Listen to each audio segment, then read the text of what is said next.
Happy Fake Friday. What a wonderful day. It's a wonderful Thursday for all Manchester United fans out there. My name is Tracy. And I'm Chimp. Welcome back to NBS Culture Connect. We get started. Are you moving very fast? I enjoy to talk about us. Let's start. In the headlines, journalists boycott the parliament. Nigerian children arraigned. Rising above. Social media ban in Australia. Let's get started. Journalists covering the Uganda parliament have started a boycott. And this is following what happened yesterday, where there was a fist fight that broke in a plenary session. The journalists were detained and prohibited from covering what came thereafter, So there were some restrictions to the journalists that were there, and today they are boycotting. They are saying, you know what, if you can't allow us to cover what's happening when situations like this happen, we shouldn't cover what happens when good things are happening. Yeah, so they're just suspending everything. Exactly. And you know what? I get that to a certain extent, because as media, we are the fourth estate. Exactly. We're supposed to report what happens as it happens to it is. And it helps to keep the government accountable as well. So when you block that, you are blocking the public's right to information. Exactly. So I hope it gets sorted out. Yeah, there's freedom of speech. I think it's also just a respect thing, respecting the media, because that's what one thing they ask for, right? Exactly. Is for safety for them and also respect. Yes, and the Uganda Parliament Press Association condemns this action. And they are saying there should be freedom for journalists to come and cover everything as is. Absolutely. Agreed. Nigerian youth who were arrested during the August protest over economic hardships are facing charges that may result in the death penalty. That's a wow. Yeah, it's actually crazy. So they're being charged with serious things like treason, just to name one. So it's treason. Youth. Yeah. Treason. Yeah, and now many of them, they've been detained far longer than the usual time, right? And they look sick, man. They look in poor condition, which also is raising concerns over human rights violations. Yes, please. Critics, including former Vice President Atiki Abubakar, have said that these detentions were unconstitutional. Yeah, and now President Tinubu is calling for a case review. So, man, I just really hope that there's justice for the way these kids have been treated. Yeah, because they were protesting for their rights, and now their rights have even been violated. So that only shows that the problem is actually still there. Yeah, justice for the kids, man, justice. Chan Isaiah Kiplangati, a pupil at Joshua Cheptegei Junior School in Kapchorwa, is going viral on the internet because there was a video where someone was recording him, asking him, "What's that on your neck?" He has a necklace, and on one side it appears to be a dog, and on the other side it's Chinese text. Now this is a mixed child, both Chinese and Ugandan. He does not know his father's side because he was born to a single mom, and he was raised by his mother and well-wishers in the community. Now this boy is bright. He's a superstar. He's really good at what he does, especially as a student, and he's smart. He did his P7, and we're hoping that the guy has crushed it. And everybody on social media was saying, how can we get this to his father? How can he know something from his father's side? Well, I think that's such a great story, but also it really just speaks to a community, how it takes a village, to raise a child. Exactly. That popular saying, the fact that they all banded together, it's amazing. We just love the Ubuntu because he really looks like he's more onto his father's side.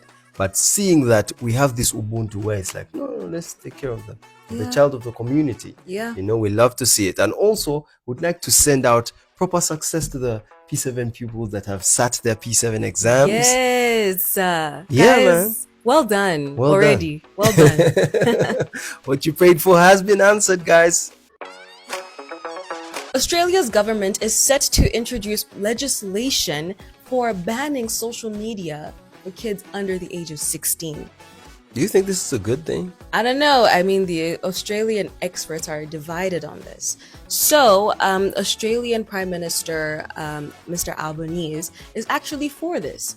saying this is going to help the kids, and it's going to help their mental health. But other critics are saying that this is too restrictive. Yeah. Do bans, but not an outright. I mean, do some like restrictive laws or safety measures, but don't do bans outright, But they're saying we need to, because mental health for the kids. As we know that technology also helps kids develop faster, we also understand that kids should also be kids. And they should just grow up as children, man.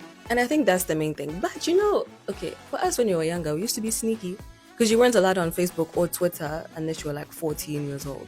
So it was very easy to just go and lie on your date of birth. Yeah. So how will they know that the person signing up is actually under 16? Just get them gadgets with full parental guidance controls.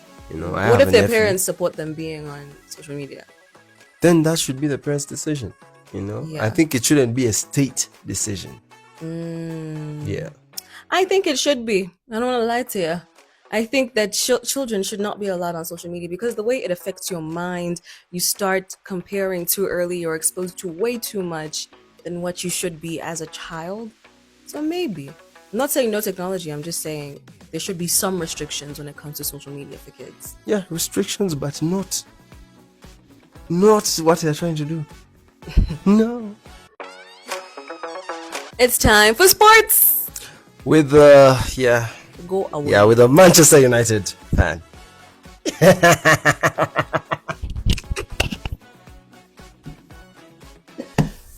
Yeah. Over the hills and far away, there's a name of a game. This game is football. Now today we're going to be giving you not just sports updates, but football updates. And that's why with me, Chimp, today I have man like Ahebo Brian. He is a staunch Arsenal fan, and as you can see, he's wearing a black Arsenal jersey because of what happened last night. We're going to be diving into that. But first, I'm going to tell you guys about Benjamin Mendy, and you're also going to let me know what you think about this particular trend. Yeah. Now, a trend has been going around, especially in the UK, in the Premier League football, where we've seen so many stars come out with essay allegations, where they're saying football stars are inhumane. They do these bad things to women, and they take away women's power and women's likeness. Like they just make women feel horrible when they do things like this. And we saw a particular person called Benjamin Mendy. Yeah. Benjamin Mendy had 11 plus allegations of SA, and he beat all of these allegations.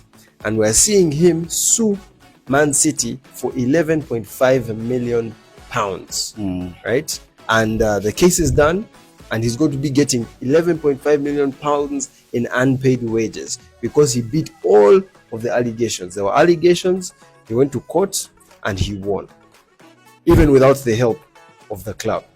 Do you think the club was right not to help him or not to pay him during this time when he was being accused of this particular crime?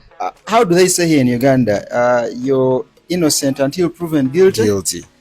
The other side is the other way around, especially in France. Yeah. You're guilty until proven innocent. Wow.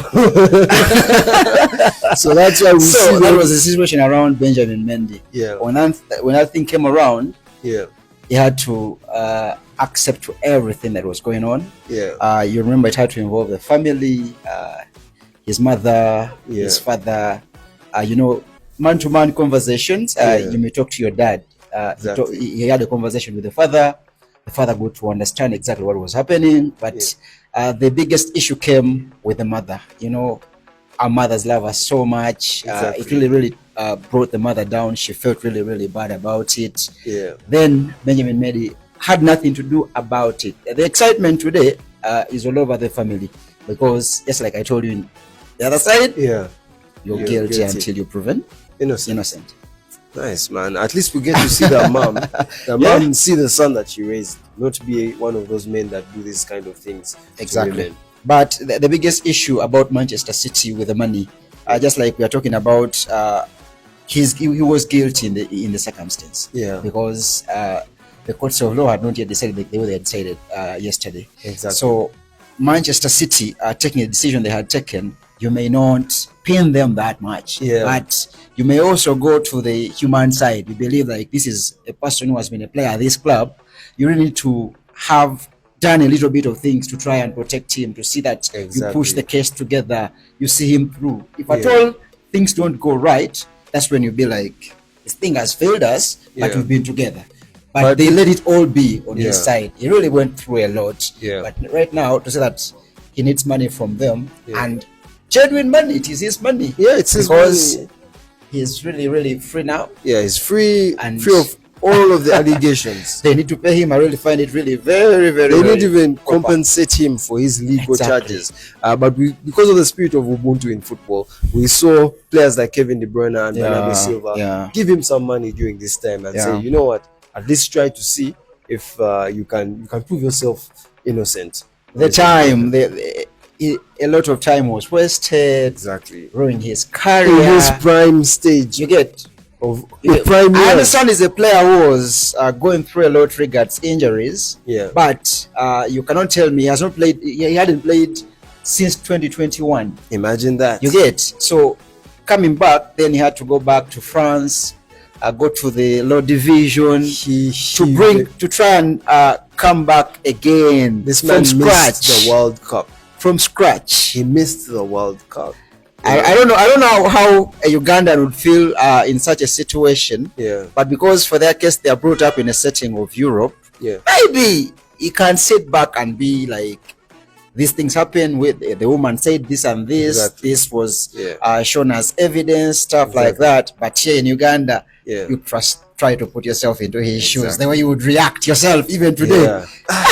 So even just to give you guys more context, so this was a number of ladies that came together, made false stories and said, you know what, let's go and get this guy. He has to give us this money. And this man, for some of these ladies, he had never seen them. Exactly. You know, so this happened to him. It was really sad, and we've seen so many footballers go through the same thing. We don't know if it's a trend. We've seen Cristiano Ronaldo, Neymar, Mason Greenwood, and now we see Benjamin Mendy taking legal action against the club so they can pay him and his unpaid wages. And maybe it's a thing that's happening a lot this generation. But talking about generations, you're wearing black. It's Black November. It's Black Thursday, and last night something black happened. My guy. There was a blackout. The Arsenal forwards looked like they did not know what was going on. You guys failed to secure a win. You failed to secure a goal. We've seen this happen not once but twice, and Arsenal is really, really doing bad. They're doing poorly. We could say they have lost something in defense. They've lost something in the midfield. They've lost something offensively. What do you think the issue is against this Arsenal team? Because you guys had 14 corners. Last season, we saw you guys take up set pieces and actually convert. 14 corners, 0 goals. 14 corners against Inter Milan that had 0 corners. 4 games in the Premier League and Champions League combined without a victory. Only a single point against Liverpool. Exactly. You'd really imagine the situation at the Emirates right now. You really understand that a lot of things are happening on and off the pitch. Exactly. Just yesterday, but one, Ed Gasper left his role as the sporting director of Arsenal. And then we got to realize that on to reaching in Bergamo, that is the Atalanta side of Italy, they reached late. Those things would be secured under Edu usually. Exactly. You understand, for a case in the African setting, one would be like, it's okay, you can land anytime, you can play football and then get the result. But with Europeans, it's kind of different. There has to be some structure, some organization. You cannot tell me how can Arsenal reach late. At times, that's a level of maybe missing a flight for a couple of times, a couple of minutes, something like that. But you understand, it is something that I really think it's tough times right now. But I believe also the manager has tried to limit himself in certain ways. The way he picks out his lineup. Just like, I'll give you a hint about Jose Mourinho. Jose Mourinho, he knows his good players. When a player is injured, be it 3 months, a player comes back from an injury, straight out into the starting 11. That wasn't the case with Martin Odegaard. Arsenal has been crying over Martin Odegaard a couple of times, but today he's back. Immediately throw him into the pitch. That's my thinking, and I think it's also your thinking. Yes. He's your best player. Yeah. We've seen it. We've all been asking ourselves, Let him be there for the team. Martin Odegaard. Exactly. The day he retired.